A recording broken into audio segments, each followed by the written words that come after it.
आज की वीडियो तुम्हें निकालेगी तो नहीं, लेकिन हाँ, जो बातें कहूंगा वो तुम्हारा आईना साफ कर देगी। वो तुम्हें बहुत कुछ समझा देगी। और जब इंसान किसी चीज के बारे में धीरे धीरे जान लेता है तो उसे समझना और निकलना बहुत आसान हो जाता है। पहले तुम्हारे दादाजी में वो आकर्षण पैदा किया, वो हार्मोन्स तुम्हारे दादाजी में भी थे। वही वासना 14 साल की उम्र के बाद तुम्हारे दादाजी में भी जागी, ताकि वो भी वही करे जो प्रकृति चाहती है। देखो, मैं तुम्हें विरुद्ध नहीं कर रहा शादी के और सेक्स के, तुम्हें अवगत करा रहा हूं, तुम्हें साफ आईना दिखाना चाहता हूं। उन्हें भी ऐसा ही आकर्षण दिया था जैसा आज तुम में है, बस फर्क है दोनों की परिस्थितियों में। दादा के पास बहुत काम थे, दादा के पास बहुत सारी जिम्मेदारियां थी, तो वो बचपन से ही उसमें लग गई। लेकिन वासना ने कोशिश तो उनकी भी उतनी ही की थी। पहले दादाजी शिकार बनाए गए और फिर तुम्हारे पिताजी शिकार बनाए गए, और आज तुम भी उसी के अधीन हो। और तुम्हारी अंतहीन वासना के बाद फिर तुम्हारे बच्चे शिकार बनाए जाएंगे। और ये ध्यान रखना, जिसके पिताजी अंतहीन कामुक होते हैं, बच्चों में कामुकता के हार्मोन्स उतनी जल्दी निकल आते हैं। तुम अगर एक बार ठीक से देखो तो सबको कठपुतली बना रखा है इस प्रकृति ने। अगर तुम्हें एक बार आसमान में ले जाया जाए और जब तुम ऊपर से देखोगे तो तुम्हें जमीन पर दिखाई देने वाले अमीर से लेकर गरीब सब कीड़े मकोड़े दिखाई देंगे।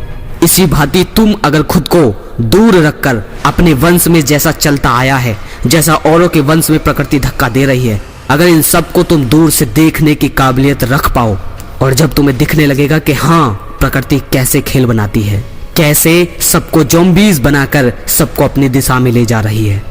अब ये मत सोचना कि मैं तुम्हें डरा रहा हूँ, या तुम्हें असल जिंदगी से भागा रहा हूँ, या तुम्हें ब्रह्मचर्य से भटका रहा हूँ। नहीं, समझने वाले दो तरीके से समझ सकते हैं, और तुम में कितनी समझ है वो तुम्हारी समझ से पता चलेगा। कोई अगर ज़ॉम्बी जगना भी चाहे कि मैं ज़ॉम्बी क्यों हूँ, तो ये प्रकृति हर इंसान पर जाल बहुत फेंकती है, हर तरह से। अब समाज की गलती मैं नहीं कह सकता, क्योंकि समाज तो खुद प्रकृति के अधीन है। तो जो समाज में लोग दिखा रहे हैं, जाहिर सी बात है वो खुद कामुक हैं और एक ही चीज को प्रमोट करेंगे। तो देखा जाए तो कहीं ना कहीं प्रकृति ही सबसे करवा रही है। ठीक है, उसे दोष नहीं दे रहा। प्रकृति तो सामान्य नियम बताती है कि समय आने पर ये चीजें करो, लेकिन जब वासना का भाव इतनी जल्दी ऊपर चढ़ जाए तो समाज में ऐसी ही चीज बढ़ती है। हर इंसान हिप्नोटाइज है। तुम्हें समझना होगा कि अगर तुम आंखें बंद करके ऐसे ही चलते रहे जैसा आज समाज चलने के लिए बोल रहा है, जैसा पॉर्न इंडस्ट्री तुम्हें सिखा रही है, तो समझ लो कि तुम भी ज़ॉम्बी ही हो। जिंदा वही है जो इसके अधीन जाल में नहीं फंस रहा। देखो, तुम्हें गृहस्थी बसानी है, इसलिए मैं तुम्हें साधु नहीं बना रहा, लेकिन ब्रह्मचर्य से तुम्हें भटका भी नहीं रहा। हालांकि इसमें ब्रह्मा का कोई नाम नहीं आ रहा है, क्योंकि तुम ब्रह्मचर्य नहीं सिर्फ विरह को ही रोक रहे हो। तो जो तुम रोक रहे हो मैं उसमें तुम्हारी सहायता कर रहा हूँ। अब जो मैंने कहा कि फंसने का मतलब ये नहीं है कि मैं तुम्हें डरा रहा हूँ या तुम्हें इससे बचना है, भागना है। नहीं, बस तुम्हें इसकी चाल को समझना है, उसे देखना है। इसको देखना है कि ये करवाती कैसे है, ये प्रकृति और इसका चक्र कैसे घूमता है सबके ऊपर।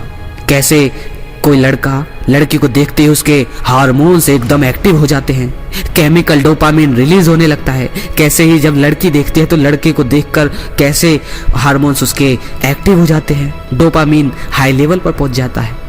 कैसे चुंबक के तत्व की तरह वो चिपकते चले जाते हैं, कैसे वो आकर्षण काम करता है, उसे देखने की कोशिश करो।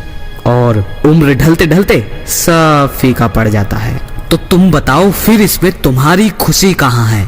कहाँ है तुम्हारी खुशी? फिर इसमें तुम्हारी इच्छा कहाँ है?